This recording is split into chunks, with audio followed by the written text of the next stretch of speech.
Hi, it's Phil from Supertech Electronics again, and today we're going to remove an Hyundai Ascent sound system. The tools you will need is a plastic spudger and a Phillips head screwdriver. First part we're going to do is remove this silver section here, and that will come out as a hull. Okay, so we're going to remove this whole section here.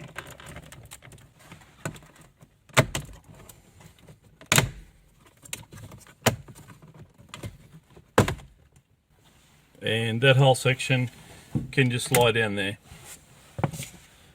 Then we're going to remove 4 screws. Use a magnetized screwdriver, and that way you won't drop the screws down behind the dash.